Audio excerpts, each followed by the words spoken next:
Calling all my girlies to the forefront. I am your host, Noni Mugera, and this is the Plunge podcast.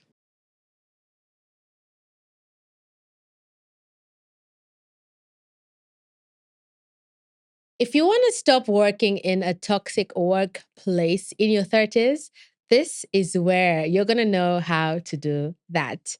My name is Noni Mugera, and this is the Plunge podcast. The Plunge podcast is a self help podcast that allows you to heal, transform, and embrace self development in your journey. And season three for me is special because it's focused on women and, in particular, women in their 30s. So if you are a millennial, please tap in. And also, if you are plus and minus, you're still allowed to listen to this. But this episode in particular is something that I learned in my 20s coming into my 30s. So if you're Gen Z as well, this is something that you really need to know. So, sorry, this episode is about surviving and thriving, how to break free from toxic work cultures in your 30s. All right. So you probably might ask yourself, how or what does a toxic work culture look like? Trust me, I've got you. I've been in the corporate industry now for give or take 10 years. I started working when I was 22. And so now it's been 10 years later, and I understand the precept of, working in a toxic workplace, and it's not pretty. And so, how do you know you are in a toxic workplace? There's some red flags. There's some amber and red flags that you need to look out for. Number one, micromanagement disguised as a support. Support. So, if you have a micromanaging manager, right? This is someone who's constantly checking in on the things you're doing. Are you doing them correctly? Like they're always on your case. Like they're not giving you the space to breathe or the space to make your own decisions about, say, a work task, for instance, right? So if there's one thing I know about having a micromanaging manager, trust me, I've been there and it's hectic. It's hectic because you forget how to even think for yourself because you're constantly thinking, oh my God, oh my God, oh my God, am I doing the right thing? Is Linda gonna be mad at me? Although I'm not talking about Linda, I actually did have a manager called Linda. So Linda, this is not about you. Linda was amazing. But yeah, I've had a micromanaging manager to the extent that my other colleague actually pointed it out to me. They were like, I think your manager is a bit too much. And so if you have a micro manager, right? Yeah, that's a bit toxic. That's a bit of a toxic workplace. Another way is having unclear expectations, but high penalties for work that's required to be given. So, for instance, let's say you're organizing an event. Maybe you're in the marketing space. I've been in the marketing and comms. I've been the marketing and comms person for the four major organizations I've worked in. And organizing events was something that was like very, very high priority for my capability in the workplace. And so for them, if you have like a toxic boss, for them, how excellence looks like, say, for instance, in this event of managing an event, is different from how you think experience or success looks like. So when it comes to micromanagers or toxic bosses, they set unclear expectations of what they need. They'll just probably be like, you make sure like you have a good event. So then you've done the event is over, and then you're going through, the files. What did you do right? What did you do wrong? And they're like, you failed on one, two, three, four, five, six, seven, eight. And they never ever set expectations clear expectations to what they expected to happen during the event, right? And it could be anything really. It could be a project, it could be an assignment, it could be anything. They never really tell you, oh, this is what I need from you. A to Z. Success looks like this, A to Z. And they don't. They just like, make sure you do a good job. And then later on, you think you've done a good job. And in their mind, you probably just wasted time and resources and energy. And now they're going to give you a bad review because of that, you know? And so the high penalty you're going to receive is a bad review from them. They'll say you're not a good team player, you're not a good team member, but they never set clear expectations of what's expected. So, how to mitigate that? Ask them, according to you, Lisa, what is your metric of success for this particular project? Write it down for me, number 1 to 5, so that you use that as a gauge to make sure that you are doing what they require you to do. And if they're unable to tell you what they need, that's a red flag. Another way of knowing you work in a toxic workspace is your leadership will undervalue or undermine your input, and they're going to take credit for the things that you do. When I was an intern, there's a project I was doing and I did it really well. But then because I was an intern, I wasn't able to present it. I had to give someone else to do it for me, right? So they were presenting in proxy of me, right? And I was so excited that my project was being presented that it didn't even hit me that someone was taking accountability for my work. Like they took it as their work. And it's someone else, another colleague who actually pointed it out to me, like, yo, by the way, this person is taking credit of your work. So they didn't credit me, although the work was done. So in such an instance, I don't know if it's a toxic workplace experience, but it's a bit of an amber flag for you to take something that you didn't even put an ounce of energy to it, and then you take it as your own work and you don't credit the actual person who did it. Yeah, I think it borders towards toxicity, especially if you don't make it right and you don't come back and say, you know what, actually, this is Noni's work or this is Jane's work or whatever. So someone who's constantly just taking the input that you've done and then they're crediting it to themselves and they're not saying that this is work that you have done, that's a bit toxic in my opinion. And then, this is how you know this is just a toxic workplace. Emotional manipulation, especially from leadership, right? Because in the workplace, leadership is so, so important. I talk a lot about leading with empathy. And so when you're in a workplace where your leader or your manager or your boss is emotionally manipulative, this looks like gaslighting, where you say, I thought that's what we're going to do. They say, no, you thought wrong. You know, they gaslight you into thinking you're doing something wrong when the whole time you know what the truth is, but they gaslight you and they make you feel like you're saying the wrong thing or you're doing the wrong thing. Another way is guilt tripping. They make you feel guilty for maybe you did a mistake, right? They make you feel so guilty for every single thing that you do that you start, kind of questioning yourself, like, am I okay? Am I doing the right thing? And then another thing that is really, really terrible is isolation. I think for me, I haven't gone through gaslighting and guilt tripping, but I've definitely gone through isolation where the manager that I was working under their team isolated me a lot from the expansive team. Say, for instance, there's like one team and then there's like a larger team. I was really isolated from a lot of the decision making that was being held, to the point where a team member literally reached out to me and they told me, Noni, I don't like how X and X is isolating you from this project. I think you should be a huge part and parcel because you're representing a certain arm of the organization. And so I think you should be a part of the conversation, a part of the table.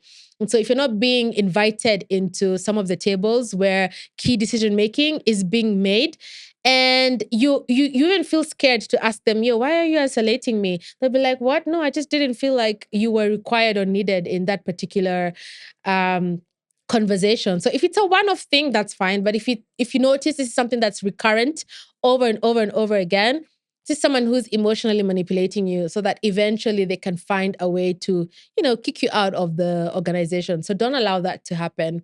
I allowed it to happen. And so I didn't have a no need to tell me. So I hope that resonates with someone out there. And then this is something I've seen a lot, especially in like very stringent corporate spaces where burnout is disguised as, oh my God, we love our job. We're so passionate about our job, but you're literally at work every single day. And even if you're working from home, you're constantly working, constantly working. So you're burnt out. You have no capacity, no space for your friends, for your family, for your kids, even for yourself. So constant burnout without, I hate the phrase work life balance. I don't really know what that means in a realistic workplace scenario. But you should have an organization that has boundaries towards the time that you are allowed to clock in and clock out. That should be very, very clear. And if you do need to work overtime, then it should be communicated. But it shouldn't be something that's being expected over and over and over and over again every single day without you even experiencing some form of to be compensated for the extra hours that you're putting in the name of we are passionate about our job. I think for me that's a toxic workplace culture because that's gonna erode your mental health in the long run.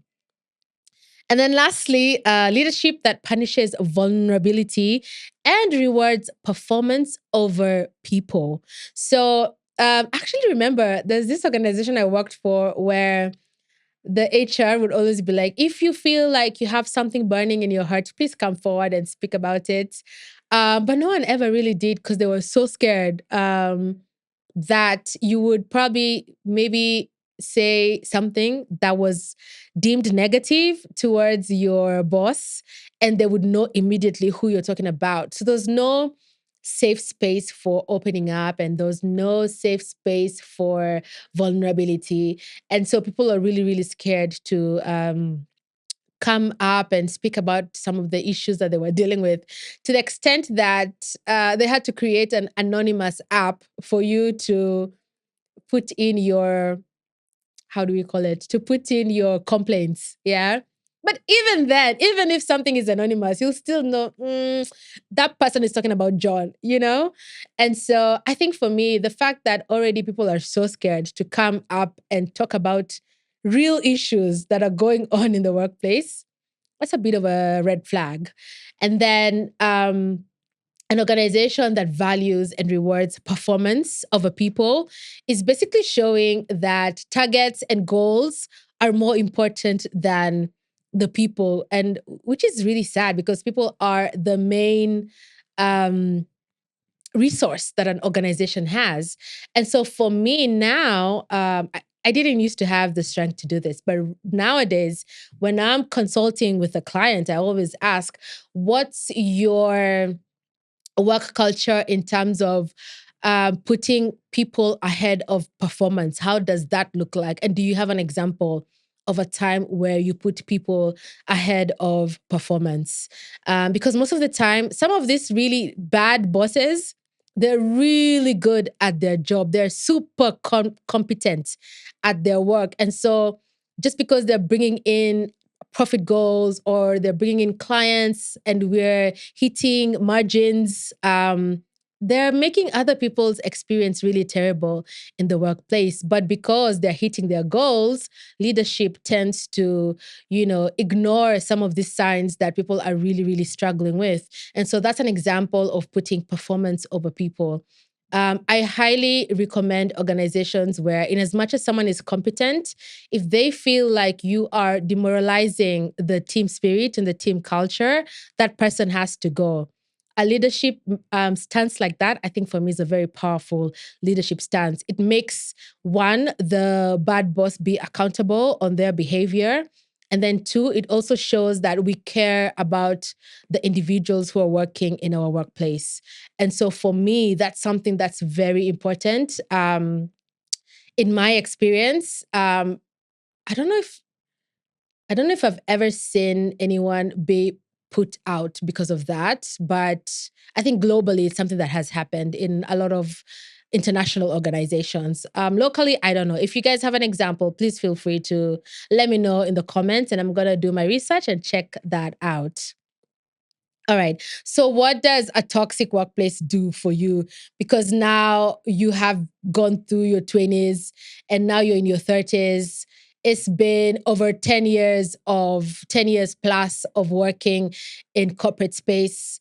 What are some of the negative things that happen? So, number one is you start to doubt your excellence. I think for me, with my very, very negative experience that I went through, um, which is crazy because I was a high achiever in every single role I've ever been in. And it took this one experience to really put me down to the extent that I started therapy. Like, that's just how deeply my mental health deteriorated, which, you know what, now that I look back at it, I feel like I kind of thank this person who took me through this, because if it hadn't been for them, I wouldn't have the courage to leave employment and start my own consultancy, and also my podcast. So I think that's a silver lining. I'm not saying that something bad has to happen for you to create a difference in your life, but for me, at the very least, that's what happened. And yeah, without that terrible experience I went through, I wouldn't have the guts and the confidence to speak out now and talk about these things. I mean, obviously, when it was happening, I was very, very scared and I was very, very mute, and I didn't have the courage to talk about doubting my excellence or having low self esteem about my competency. But now I look back and I'm like, oh, wow, you were just going through a very difficult period. And so, if someone is going through that right now, I empathize with you. And I want to let you know that this will not be forever. Like, it's going to change. You're going to have a better experience moving forward.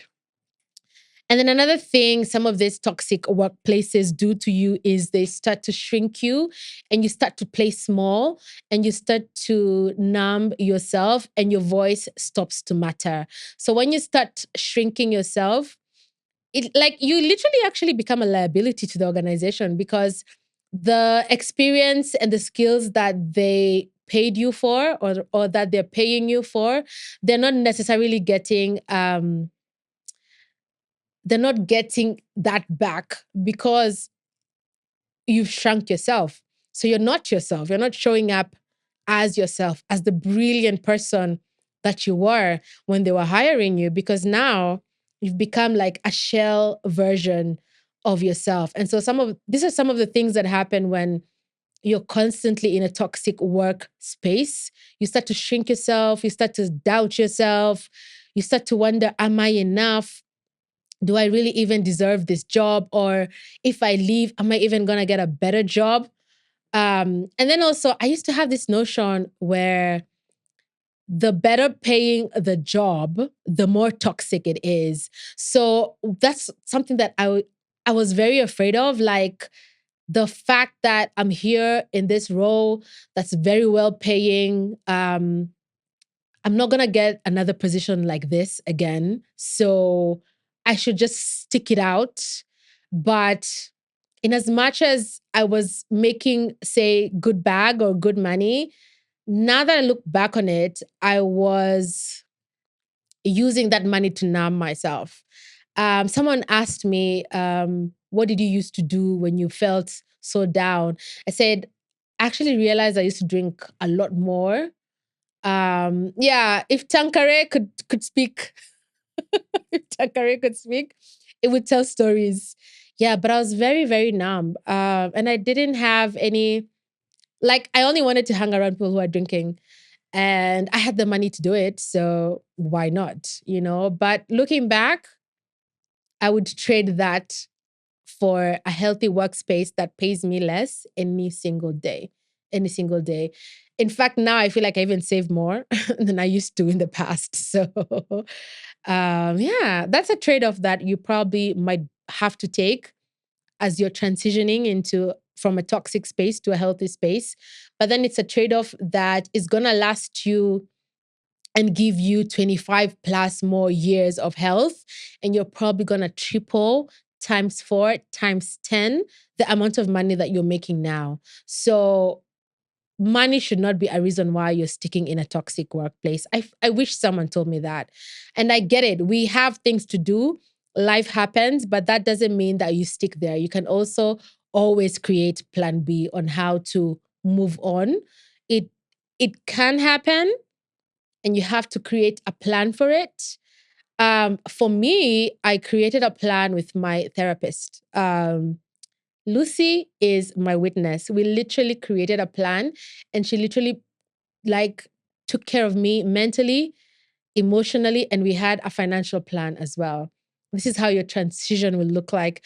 And I remember even as I was doing my transition from employment to working for myself, I remember I had even like saved money to get a new car, and I had to put those plans on hold because I knew I would require to use that money. And I had to move from like the suburbs to like a lesser version of a suburb. You get what I'm trying to say?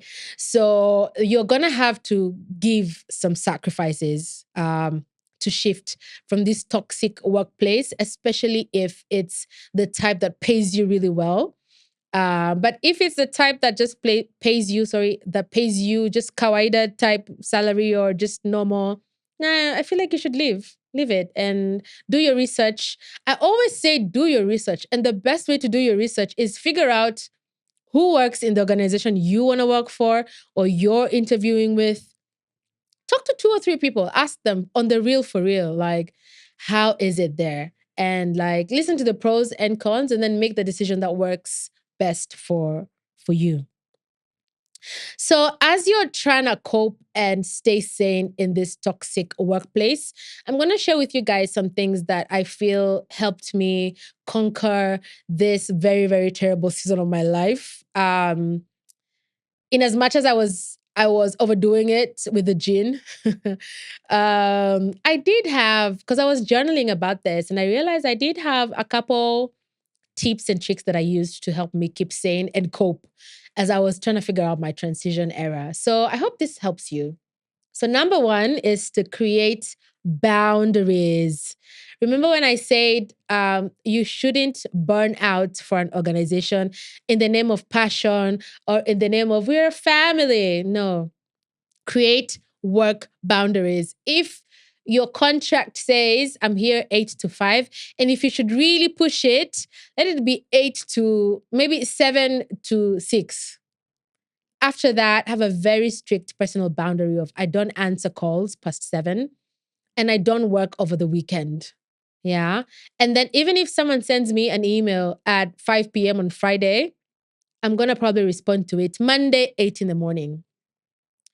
Another thing I used to do is I used to automate a lot of my messages. And so I would create answers or emails and automate them to go very early Monday morning.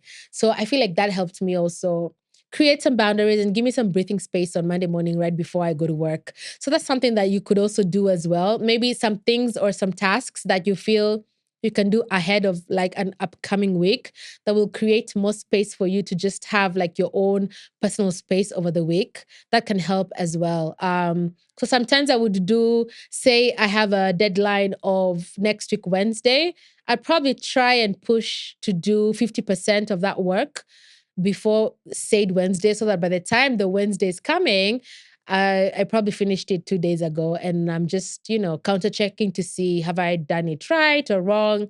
So planning and creating boundaries are two very important things to help you cope as you're dealing with this very negative situation. And then a way of helping you emotionally deal with this is journaling or voice notes. Actually, I have a friend of mine who gave me the idea of every single day because you're going through a very terrible phase in your life. Every single day when you go home, take voice notes of how the day was. Or if you go through a very triggering meeting, take a voice note and just speak about it on your phone and then keep it in your recording files. And so nowadays, when I listened to a recording that I did the other day and I was cursing. I think the whole thing was, it was like a 15-minute recording, and I think half of it was just curse, curse, curse, curse, beep, beep, beep the whole time. And I feel sad that that's how I used to feel, which is crazy because nowadays I don't even curse anymore. I don't even have the energy because it's showing you, or rather, it's showing me where I was mentally in my mind. So yeah, do voice notes, voice recordings, and then you look back later and you listen to yourself and you'll give yourself so much empathy. And you'll be like, wow, I can't believe I went through this very difficult time and experience in my life. So all this will pass away. And then lastly, please make sure you have an anchor. This could be anyone who you feel safe with. But I would say don't have an anchor in the same organization, because sometimes when you're busy opening up to someone who works in the same organization, you don't know if they could be setting you up for failure. So I would say a good anchor is, for me, I had a therapist, but I understand therapy comes with either insurance or you have to pay for it. So if you don't have that, then you can get a mentor, someone who can guide you. And a good thing about having a mentor is they'll be like, you know what, I think you deserve better. Let me try and check out my networks and let me see if I can hook you up with someone or the other. So I always have mentors who I feel for me could speak on behalf of myself. And then another good anchor is, say, for instance, if you're spiritual or you believe in a higher power. For me, I used to pray a lot, and that really helped to ease some of the pain that I was feeling. So if you have that, or yoga or whatever, like, let it out emotionally. The more you let things out, the less baggage you have to carry, because already you're going through so much. The fact that now you're also piling up your emotional baggage, I just don't feel like that's okay for you to have to go through. So, yeah. Also, please make sure you do that. And then now we're done with surviving. So now we're moving forward. It's the future. You've moved from this toxic place, because it can happen. In as much as it feels like it will not happen, it can happen. It'll happen for me and it'll happen for you. And it's happened for so many other people. And so, what does um, thriving after surviving look like? It looks like you're no longer scared to speak up in meetings. Like right now, I'm no longer scared to speak up about some of the terrible things that happened to me. When they were happening to me, I was so scared that I wasn't going to get another job in this industry, another nothing. I was so scared that these people were going to, like, I don't know, come and take over. But now, these same people come to me and tell me, wow, like, you're actually doing really, really well. Like, you actually stood your ground and said, I'm going to work for myself and I'm going to be successful. I'm going to continue with my podcast. So you'll find your voice and you'll find your identity. You'll find your brand. And then another thing you'll notice you start doing is you're going to push it forward. You're going to start becoming the leader that you wish the leaders who came before you were, and you're going to become a better leader to the people who are behind you and coming up. And you're also going to mentor people who are coming up, behind you, and doing it differently. Even when I was in the workplace, I used to wonder sometimes, like, these bosses who are so mean to us, do they realize that their children are going to be our interns? Like, if I used to always wonder, like, why are you so mean when you know your own children are gonna be our interns? So should we be mean to them the way you're mean to us? So that's a food for thought. If right now you're a mean boss, or you're in leadership and you're a mean person and you're creating a toxic workplace, think about your future generation. What kind of workspace would you want them to thrive in? And so I don't believe in treating, like, interns badly just because they're interns. I think, if anything, those are the people who can really bring your organization forward, because they're the true reflection of who you are as an organization. I really believe that. So yeah, push it forward. And then another thing is, you're going to walk into rooms knowing that you belong. You're going to walk into rooms and conversations knowing that I belong to be here because I'm worthy to be here. Especially for me, in an instance where I was isolated so much from some of the vital or pivotal conversations that were being had at the table. Right now, I will boldly ask, yo, where's my invite to the meeting? I mean, as far as I'm concerned, for me to be able to deliver my tasks, I need to be in this room So where's my invite, And so I think the more that you speak up, the more able they're able to see, okay, fine, this person's actually very serious about what they're doing, because you will have gone through the mad, and then you'll have made it to the other side, and then it's all gonna be amazing for you, and you will thrive. And even the money is gonna come. It might take a while, but it's gonna come. And so always sit knowing that the bag is coming or the bag is here, because you're manifesting goodness. And so if you put good out, then good will come back to you. It's law, it's the rule of attraction, it's nature. And then you're gonna work with purpose and not panic. I realized the other day, I don't remember ever having a blue Monday anymore. If anything, I'm probably wearing blue or I'm by the beach, which is crazy because I used to dread Mondays. Oh my God. In fact, a friend of mine asked me the other day, so how are the emails finding you nowadays? And I said, oh, they find me very, very well, enjoying a cup of cappuccino. So yeah, you're gonna find your purpose, and you're gonna work with people who are just as purposeful as you are. And the anxiety and the panic that you used to feel, it's slowly going to fade away. And you're also going to realize, because you're creating this empathetic space of working, and you're creating a healthy work space, because I'm assuming you'll also be in leadership, or you're going to start your own organization at some point, or you've already started it. And you can always pivot to become an empathetic leader. um, I think you're going to create people who thrive better, so that even communities are becoming better, so that even when you're going home, you're happy to see your partner. You're not projecting your work issues and your work drama to your family and to your children and to your parents. So I think workplaces need to be healthy. Workplaces need to lead with empathy, and workplaces need to put people over performance, because people are the best resource that an organization can have. So I don't know if this has resonated with you. I know it's triggered me. I feel a little triggered, but triggered in a good way, not in a bad way. Triggered in the fact that I understand now just how important this conversation was, and just how much work I've done to get here, to be able to speak about this without getting emotional about it. And I know I'm going to get some backlash. I know some people are going to reach out to me and say, why did you talk about this? Especially if you know me, you'll probably know some of the instances that I'm talking about. But I think it's an important conversation. I think it's a conversation that needs to be had even more and more and more. We need to be able to be happy going to work, and not just feel like I need to go to work to pay my bills. So let's all maintain positive workspace experiences. And if you feel this has resonated with you, please feel free to reach out to me, follow us. Let's have the conversation. Please, let's continue building the Plunge a podcast community. And make sure to follow us at the Plunge Podcast on all social media platforms, YouTube, Spotify, and WAZO podcasts, as well as personally at Noni Mugera on my socials. And I love the conversations we are having so far. I know they're triggering, but they're very important and they need to be had. I love you so, so much, and have yourselves an amazing day. Toodles. Calling all my girlies to the forefront. I am your host, Noni Mugera, and this is the Plunge Podcast.